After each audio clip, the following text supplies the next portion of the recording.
ହୁଏ। ପ୍ରତିପଦାରେ କଖାରୁ ଖାଇଲେ ବାୟୁ ରୋଗ। ଦ୍ୱିତୀୟାରେ ବାଇଗଣ ଖାଇଲେ କାଛୁ କୁଣ୍ଡିଆ। ତୃତୀୟାରେ ପୋଟଳ ଖାଇଲେ କାଛୁ କୁଣ୍ଡିଆ।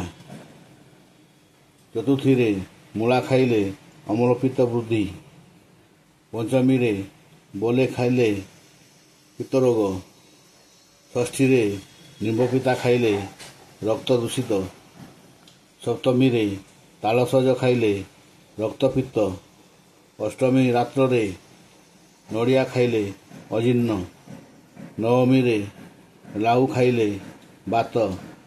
ଦଶମୀରେ କଳମ୍ବ ଶାଗ ଖାଇଲେ ବାୟୁ ରୋଗ। ଏକାଦଶୀରେ ଶିମ୍ବ ଆମିଷ ଖାଇଲେ ଆୟୁଷ ହାନି। ଦ୍ୱାଦଶୀରେ ପୋଇ ଖାଇଲେ କୋଷ୍ଠକାଠିନ୍ୟ। ତ୍ରୟୋଦଶୀରେ ବାଇଗଣ ଖାଇଲେ କାଛୁ କୁଣ୍ଡିଆ। ଚତୁର୍ଦ୍ଦଶୀରେ ବିରି ଡାଲି ଖାଇଲେ ବାୟୁ ରୋଗ। ପୂର୍ଣ୍ଣମୀ ବା ଅମାବାସ୍ୟାରେ ମାଛ ମାଂସ ମଦ୍ୟପାନ ସହବାସ କଲେ ଅସାଧ୍ୟ ରୋଗ ଉତ୍ପନ୍ନ ହୁଏ। କାହା ସହିତ କ'ଣ ଖାଇଲେ କ'ଣ ହୁଏ? ଗୁଡ଼ ସହିତ ଆମିଷ ଭୋଜନ କଲେ ମସ୍ତିଷ୍କ ରୋଗ। ଦୁଧ ସହିତ ଲୁଣ ଆମିଷ ଭୋଜନ କଲେ ବିଷାକ୍ତ ହେତୁ ରୋଗ। ମହୁ ଉଷୁମ କରି ଖାଇବ ନାହିଁ। କଦଳୀ ସହିତ ଦହି ଘିଅ ମହୁ ସମାନ ପରିମାଣର ଦିନର ରନ୍ଧା ଖାଦ୍ୟ ରାତ୍ରରେ ମାଂସ ଖାଇଥିବା ଦିନ ଦୁଧ ଗୁଡ଼ ବିରି ଜାତୀୟ ଖାଦ୍ୟ ଖାଇଲେ ଚକ୍ଷୁର ଦୃଷ୍ଟିଶକ୍ତି କମିଯିବ।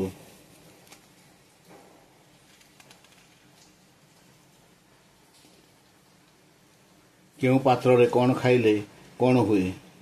ସ୍ୱର୍ଣ୍ଣ ପାତ୍ରରେ ଭୋଜନ କଲେ ବୁଦ୍ଧି ବିଦ୍ୟା ଜ୍ଞାନ ଆୟୁ ଓ ଶ୍ରୀବୃଦ୍ଧି ହୁଏ। ରୌପ୍ୟ ପାତ୍ରରେ ଭୋଜନ କଲେ ନ୍ୟାୟବନ୍ତ ସୌଭାଗ୍ୟ ବୃଦ୍ଧି ଓ ରାଜାତୁଲ୍ୟ ବୁଦ୍ଧିମନ୍ତ ହୁଅନ୍ତି। ତମ୍ବା ପାତ୍ରରେ ଭୋଜନ କଲେ ଦେବତୁଲ୍ୟ ଶରୀରର କାନ୍ତି ବୃଦ୍ଧି ହୁଏ। ପିତ୍ତଳ ପାତ୍ରରେ ଭୋଜନ କଲେ ଆତ୍ମାର ପବିତ୍ରତା ଜନ୍ମେ। ଆଲୁମିନିୟମ ପାତ୍ରରେ ଭୋଜନ କଲେ ମାନସିକ ଚିନ୍ତାଧାରା ବିଚଳିତ ଓ ଅସ୍ଥିରତା ଭାବ ସୃଷ୍ଟି ହୁଏ। ଷ୍ଟିଲ୍ ବା ଲୌହ ପାତ୍ରରେ ଭୋଜନ କଲେ ବୁଦ୍ଧିହୀନ ଅସ୍ଥିରତା ବାୟୁଜନିତ ରୋଗ ହୁଏ। କଦଳୀ ପତ୍ର ତାଳପତ୍ରରେ ଭୋଜନ କଲେ ଆୟୁ ବୃଦ୍ଧି ହୁଏ। ଷ୍ଟିଲ୍ ପାତ୍ରରେ ଦୁଗ୍ଧ କିମ୍ବା ଘୃତ ସହିତ ଅନ୍ନ ଭୋଜନ କଲେ ବୁଦ୍ଧିହୀନ। ଦୁଧରେ ଲୁଣ ମିଶାଇ ଖାଇଲେ ଅମ୍ଳପିତ୍ତ ରୋଗ। ସୋମବାର ଲାଉ ଖାଇଲେ ଗୋମାଂସ ତୁଲ୍ୟ ହୁଏ।